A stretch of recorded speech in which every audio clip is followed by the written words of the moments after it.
All right. Hello, everyone. Hello. Thank you, everyone, for coming, firstly. We'll just do a very quick round of intros. As Paul mentioned, I'm creative director here at SAMY, and I have had the absolute pleasure of working with the North Face for nearly 10 years now as a creative partner. Yeah, it's been a longer time for Tom than for me even, but ever since I joined in social media, we've been working super closely together with SAMY altogether, but especially with Tom, thanks to the years of experience, of course. Yeah, and it's been quite a lot. We've been working together on a lot of different types of content as well over the years, and especially always, trying to find new things, tapping into trends, tapping into our athletes, working with influencers, events. There's been a lot. There's a lot, and I guess also working across platforms. So the content that we put out on TikTok is very different to the content we put out on Instagram, onto YouTube. And so our creative output, as you can probably tell from this, is pretty varied. We do a lot of performance work and a lot of performance inspired. And we even sort of try and tap into meme culture whenever we can as well. Yeah. And then here in this session, we kind of want to give you a bit of a look behind the scenes, a bit of a case study on a recent project that we worked on that really taps into a common or shared belief that we have as well at the North Face, which is, the outdoors should be an inclusive space where everybody can kind of discover their unique purpose and their unique use of the outdoors as well, to find, themselves as much as anything else, really. And the way that we're going to approach this is through, indeed, talking through the campaign, which was an overarching hike campaign this spring-summer,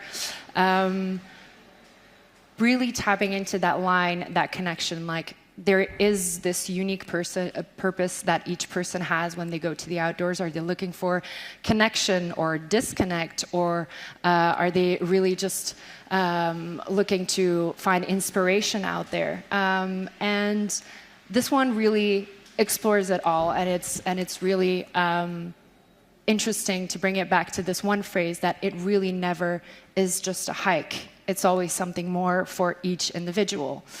And with that campaign, it kind of prompted a question for us, can we bring that closer to our different audiences? Because we want to open that up and we want to bring that a lot closer. And how are we going to do that as well on social in a more personal way? And this is where we really got, thinking of how are we going to do this as well in a social first way. And when it comes to that campaign, there are so many different options to play with. When you're, of course, coming from marketing background, you're immediately, making up personas. And the story behind the campaign, the fact that, everybody has their unique purpose, really prompts of are you creative, going out there for inspiration? Are you a student that is going out in the outdoors to learn their lines? Are you, an elderly person trying to get their steps in? And there's so many different stories to tell, and that's really what we wanted to do in a social first way, is give a day in the life of each of the personas, and then more creative personas that we wanted to come up with. And then, of course, how do we make that campaign really reach new audiences, and who are we casting as those people? And there was a conversation had about, of course, are we going to work together with models? Are we going to work together with actors? But the real idea here is that we're casting it for real audiences, and so the importance there to work together with influencers that actually are the real voice. I think it's really interesting when we look at, today, we've cut out so much human contact out of so many different things. And the influencer really is that trusted voice that can still get a message across, because of course as a brand, you can change up the message each and every time, but it's the delivery that counts. It's that trust that really makes for a lasting experience. And that's of course the decision that was thereafter made. Yeah, and I guess like everyone here could probably also say that they're not necessarily a hiker. I'm not sure people necessarily call themselves a hiker, but most people go on hikes, whether they think that they do intentionally or not. And I think that allowed us to really look at lots of different characters. Like you said, it could be someone that's creative, it could be a musician, maybe it's someone that's more into their trail running and they often go hiking. There's lots of different areas that we thought that we could take these characters. So Hike as a platform and this sort of global brand campaign was it was quite exciting for us to then look at that overarching communication and see how we could make that more social first. And to your point, the obvious thing is working with creators, but this is one of the issues that you have when it comes to working with creators. So put hashtag ad on it and only 12% of people still trust it. A borrowed audience can tell it's being borrowed. So it's something that as a brand and as an agency, we know that we need to use those creators to reach those new audiences, but how do we then talk to them and actually engage with that audience once we've reached them? And that is kind of the challenge that we have when we work with creators. We can't just, work with them without the creativity behind it. Yeah. Yeah, and this one is, I guess, a really fun one. There was the narrator trend. I think you can kind of play to... Shall I play it? Show off what we mean. Is Leslie, Olivia, and Victor, and they are artists. Leslie is a painter. She also has an incredibly bad sense of direction and would eat... So, yeah, I guess this is obviously a trend that was circulating on social. And when I came with the idea of, okay, we have all these different personas, we need to kind of, give them a little bit more depth, but also what is the format that we're gonna use to actually bring this story to life on social, because it can't feel too polished. It cannot be a sanitized message. It needs to really feel like you're getting a day in the life of your trusted voice, basically. And this was kind of the trend that we had been talking about for quite a while. The reason being as well is that we have localized channels as well. So for us, there's always this aspect of language, a language barrier. When we're thinking about people in France, or we're thinking about people in Italy, when they watch a movie, they don't watch it in the original language. They're always looking at the dubbed pieces. And for us, it's always difficult when you're casting a piece about an athlete or whatsoever. It's very hard on social to start dubbing everything. It also creates more disconnect. So this one for us was also a way to be able to actually have a different narration for each, and instead of using just simple subtitles, make it more adapted to the local market as well. Yeah, and I guess this was kind of our doorway as well into something that's social first. So we had, working with creators, we had those characters that we wanted to tap into. And, we don't want to just jump on absolutely every trend, but I think taking a trend as inspiration, that something is platform native on a social channel, as a format, not necessarily just copying and pasting what that trend is, it helps the content feel more platform native. Yeah, and then it came to the characters, and these were the ones that we in the end landed on, very much more creative side, because we also did want to make sure that we're sparking inspiration and really feeling like you are as well a bit transported elsewhere. And this is where the choices also came in to be very important for us, because we also want to make sure that we're kind of not showing you your everyday thing, but at the same time just create a good mixture of profiles.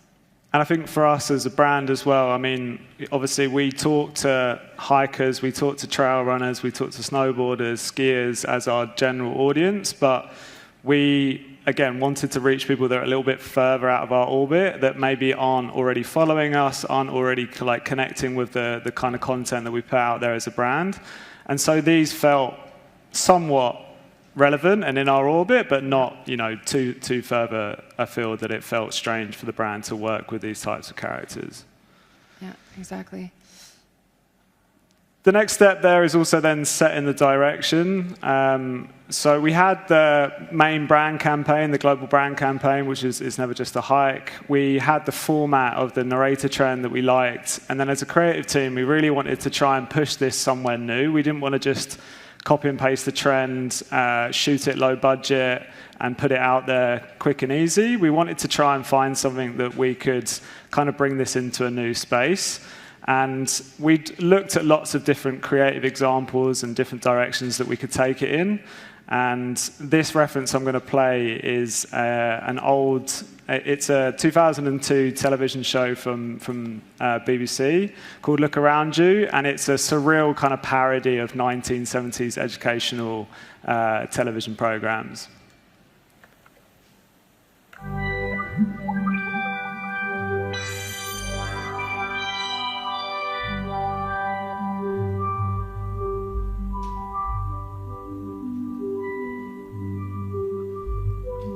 Look around you. This program, Calcium, follows last week's module and will complete part 1 of your textbook, which accompanies this series.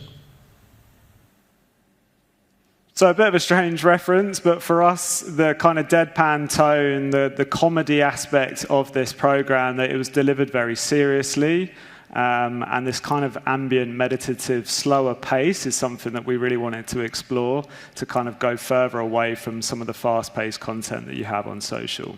Yeah, and especially as well as the brand we are, because, you know, in the end, we are really driving this message of taking to the outdoors and trying to create a slower pace and try to create a positive disruption where we then kind of grab you in the beginning, but we slow it down. And we're also going to come back to that as well more later. The influencers themselves, honestly, the choices that were made in terms of which personas are we working with, this came hand in hand with the choice of influencers as well. So that choice was made entirely as well on the profiles that we actually found, the real people that we were going to cast for those real stories. And we found these great people. And the interesting thing here was that, of course, they all have a very different audience, not just like in terms of their number of followers, if you will, but also very niche. Like, for example, Savannah Brown, she is a lot more in a very specific creative space in the content that she drives, in what she talks about on her channel, whereas then some are a bit more approachable. And then, for example, Nadim, who is an actual bird watcher, it doesn't speak to everybody. So some of them are a lot more niche than others, which was actually a really interesting one to as well play with, and also from, you know, a performance side, to also kind of keep track of that was really interesting. And I think this is maybe a little bit different to how sometimes you would work with influencers. Like, we'd written the characters already, so we hadn't found these people before we wrote the characters. It was a creative decision to write who those characters are that we wanted, and then we made sure that we then casted those people after we'd written the characters. Yeah.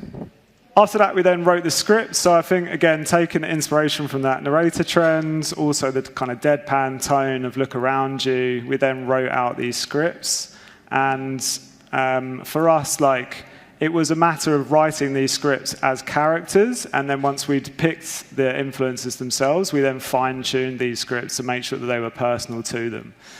And most of the influencers didn't change anything in the script, which is quite nice, because we were actually kind of taking the piss out of them, politely. But there was only a few technical things, like the bird watcher asked us to change Twitcher to birder because he'd prefer to be known as a birder than a Twitcher. And this is something that we obviously wouldn't know.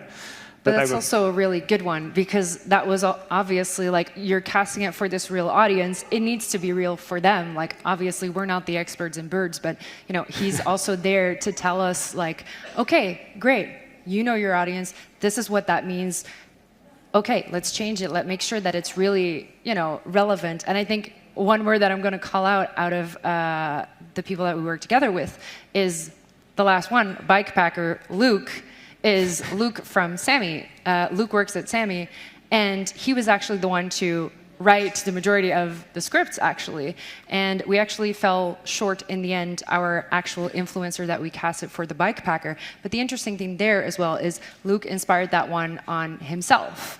He is a bike packer, he lives within that community, and so it was really nice to be like, hey, we fell a man short, but you know, this is kind of perfect for you. Do you want to do it? And Luke, being Luke, was just like, yeah, right. Yeah, it was definitely a write the theme tune, sing the theme tune, play the theme tune situation. Yeah, I think that's always the thing, you know. Of course, I think everybody knows this. You're always going to run into last-minute changes, but the really nice thing was, as we were staying very authentically true to all of these profiles, whether that was with the scripts that needed to be checked off, etc., it actually came together pretty fluidly in that stage, because we were actually staying very true to who they are as people, as creators, and it was really, really nice to also work together with them, but having those great reactions and staying true to who they are and what they present. Conscious of time, so I'm going to rattle through these last few slides about process. But yeah, obviously we then went into production. I'm not going to go into too much detail here, but it's a super small team. It was just myself and Luke from the production side. Obviously Myrta was there, and we had a fixer and a producer that helped us with location scouting and going to these locations. So it was a super small, agile team. We didn't want to overproduce it. There is a story about how I nearly didn't make my flight going to Madeira for the shoot, but I'm not going to talk about that now. But if you do want to know, ask me after this talk. When we talk about practical things possible to go wrong, you know, if the guy actually shooting it is not going to be there, you know, it's quite problematic. But indeed, post-production magic. Yeah, I guess as well, social first. We wanted it to feel platform native. Everyone knows that you need to have some sort of hook on social. And so, yeah, we made sure that when we wrote those scripts, we also really figured out what would that hook be for each character. And we kind of landed on this magical pop-in, because it also set the tone for these films to have this kind of surreal atmosphere from the very first few seconds. Yeah. And they all had a kind of attention grab. Yeah, and then indeed, right after that, slow down the pace and tell a story still, because of course, you kind of need to grab the attention and then just retain the focus on an actual story. And that was, what we did. Last reference I'll play is Plantasia. I think one of the massive things about this whole thing, and again, another kind of collision of creativity, is pulling references from different areas. And Plantasia has this really weird kind of alien synth in it. And for us as a creative team, it was like the thread that kind of tied all of the kind of creative execution together.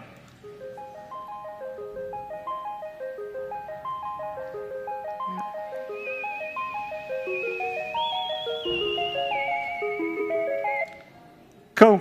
And I think even with the music, it's really cool to note that, you know, obviously we casted a musician in our profiles, and he ended up then playing a pretty big role, because then he actually made the music to go in each of the different episodes.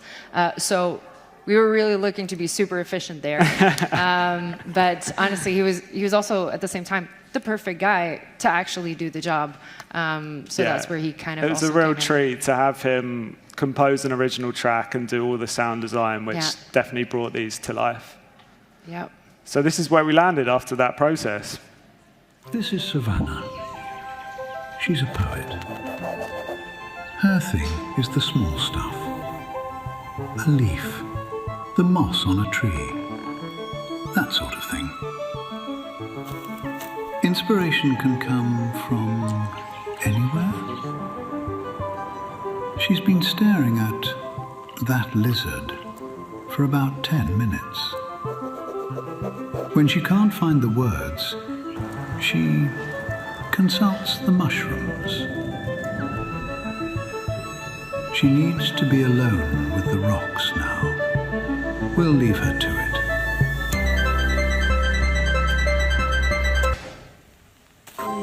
This is Luke. He's a bikepacker. He likes to travel light. So light, he cuts the handle off his toothbrush.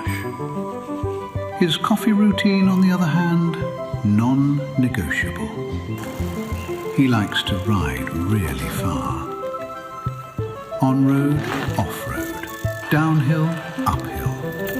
Sometimes a bit too much uphill. He calls this part hike-a-bike.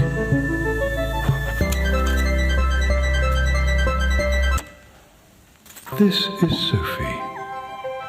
She's a swimmer. Not the chlorinated kind, though. The wild kind. The kind she has to go looking for. Listen for. Apparently, the earth talks to her. Makes sense. She seems to know exactly where to go.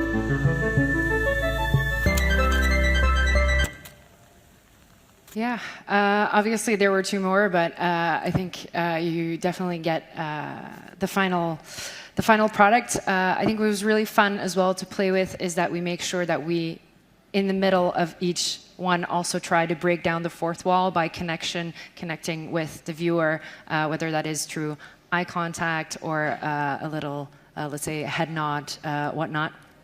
And always landing that final message still at the end, because that's what everything kind of comes down to. And that was the message that really had to come in the end, that in the end, it's never just a hike. And yeah, as we get into learnings, obviously conscious of time, I need to keep it super brief. But it really was interesting to see that we really did find that sweet spot when it came to bringing our audience together with their very niche audiences. And this was really great to see as well in terms of engagement. There was, well, if only positive sentiments, which was great. Yeah, and I think in the comments, so like the higher engagement come from a lot of the comments, people were commenting on, love the creativity that's gone into this, love this edit. Like a lot of it was kind of based around the creativity, and so for us it was proof that putting the effort into doing something creative with a creator allows you to actually engage with that audience and not just reach them cold. And even a fun Easter egg that I didn't tell anybody about was I planned Savannah's one on David Attenborough's birthday. And obviously with the voice, it was really fun to see some of the comments be like, oh, this is a really, really fun Easter egg. Homage to David. Yeah, I didn't tell anybody that. So yeah, it's in the end, we didn't, reinvent the wheel, or I would say my Flemish equivalent of that is we didn't reinvent the hot water. It's nothing exceptional that we did here, and it's more about getting creative with something, trying to push a bit further. This was also a project that came together in little time, but that we still felt so strongly about, that we still wanted to drive through with it. And it was a really interesting case study for us, and to kind of take this away and keep moving in that direction and really cast those real people, those trusted voices with those real audiences, and really make the message land much closer to them, as we want to really create an inclusive outdoors. Yeah. Cool. And that's us. Thank you so much. Thank you.